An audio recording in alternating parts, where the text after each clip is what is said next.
Assalamualaikum warahmatullahi wabarakatuh. Perkenalkan, saya Ambartullah Nurrofita dari program studi Oceanografi Undip 2020 dengan NIM 2605012012-001. Baik, di sini saya akan menjelaskan tentang mekanika fluida.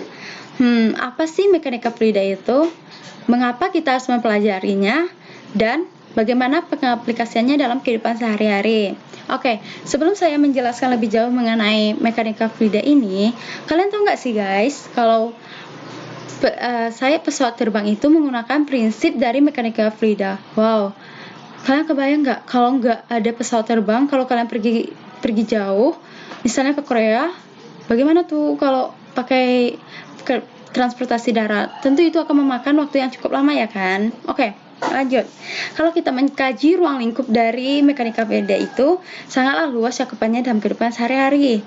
Kita itu nggak bisa loh guys lepas dengan yang namanya mekanika fluida, karena rata-rata peralatan rumah tangga menggunakan prinsip dari mekanika fluida. Contohnya saja itu vacuum cleaner dan juga keran air. Oke. Mekanika fluida. Mekanika fluida menurut Neisten et al. 2005 yaitu suatu cabang ilmu yang mempelajari perilaku fluida baik dalam keadaan diam maupun dalam keadaan bergerak. Jadi, kalau kita mengkaji secara singkat sejarahnya, itu sebenarnya mekanika fluida sudah ada pada masa prasejarah, di mana kebudayaan-kebudayaan kuno sudah memiliki pengetahuan yang cukup untuk memecahkan persoalan-persoalan aliran tertentu.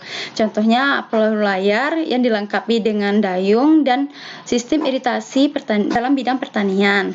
Mekanika fluida ini berkembang sesuai dengan perkembangan peradaban manusia loh guys. Banyak aspek kehidupan manusia yang terkait dalam mekanika fluida. Contohnya seperti transportasi, yaitu kayak kapal sama pesawat tadi guys, dan industri misalnya, apalagi dalam industri teknik sipil itu sangat dibutuhkan ya guys, dan juga mesin-mesin fluida, contohnya hidrolik, dan juga dalam bidang kesehatan juga digunakan. Tokoh-tokoh mekanika fluida, tokoh-tokohnya sangat banyak yang terkenal guys, salah satunya itu Archimedes dan Bernoulli.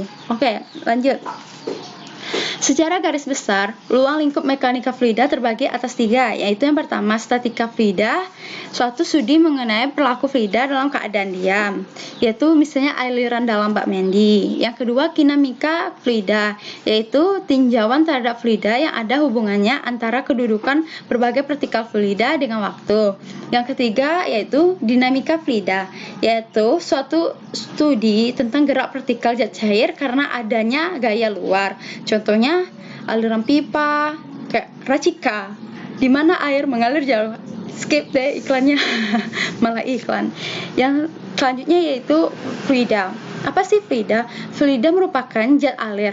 Maksudnya, zat dalam keadaan bisa mengalir dan memberikan sedikit hambatan terhadap perubahan bentuk ketika ditekan.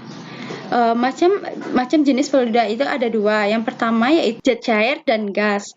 Keduanya merupakan zat yang dapat mengalir. Namun, kenapa sih zat padat tidak termasuk? Karena zat padat itu tidak bisa mengalir guys. Contohnya itu batu. Oke. Perbedaan zat cair dan gas. Perbedaannya yaitu zat cair bersifat incompressible sedangkan gas bersifat compressible. Oke. Fluida merupakan zat yang mengalami perubahan bentuk atau deformasi secara kontinu akibat pengaruh stres geser. Stres geser ini sendiri bila terdapat kecepatan relatif atau antar lapisan fluida. Fluida terbagi atas 2, yaitu fluida ideal dan fluida real. Fluida ideal yaitu aliran yang berotasi, sedangkan fluida real yaitu aliran yang terbagi atas aliran laminer yaitu aliran yang teratur, dan aliran turbulent yaitu aliran yang sangat tidak teratur. Alirannya aktif ya bun. Oke, selanjutnya aliran fluida. Aliran yang pertama yaitu aliran tanak dan tak tanak. Bukan tanak menanak nasi ya guys. Maksudnya di sini adalah aliran tunak itu tidak berubah dengan waktu, sedangkan aliran tak tuna yaitu aliran yang berubah dengan waktu. Yang kedua itu aliran uniform dan aliran non-uniform. Aliran uniform yaitu aliran yang kecepatannya konstan terhadap waktu maupun ruang. Sedangkan non-uniform yaitu aliran yang kecepatannya berubah dalam ruang tetapi tidak berubah dalam waktu. Yang ketiga yaitu aliran subkritis dan superkritis. Terjadi aliran subkritis ini terjadi apabila kecepatan aliran lebih kecil daripada kecepatan gelombang permukaan.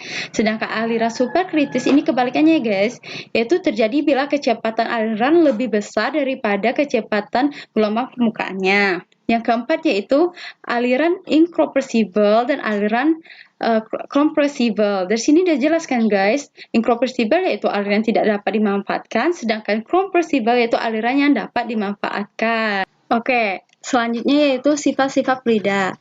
Sifat fluida yang pertama yaitu ada rapat massa, berat jenis, dan rapat relatif.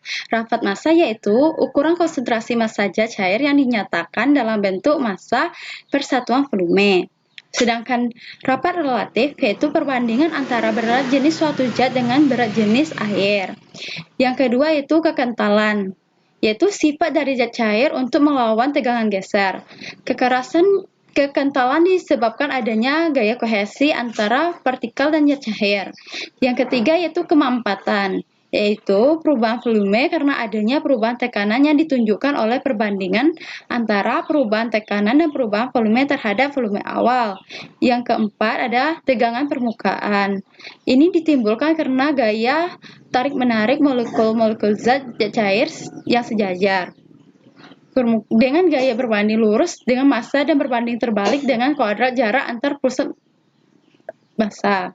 Yang terakhir yaitu ada kapilaritas. Kapilaritas itu adalah terjadi akibat gaya kohesi dan adhesi antar molekul. Jika lebih kecil daripada adhesi, zat air akan naik, sedangkan sebaliknya jika lebih besar, zat cair akan turun. Sekian materi yang bisa saya sampaikan pada hari ini.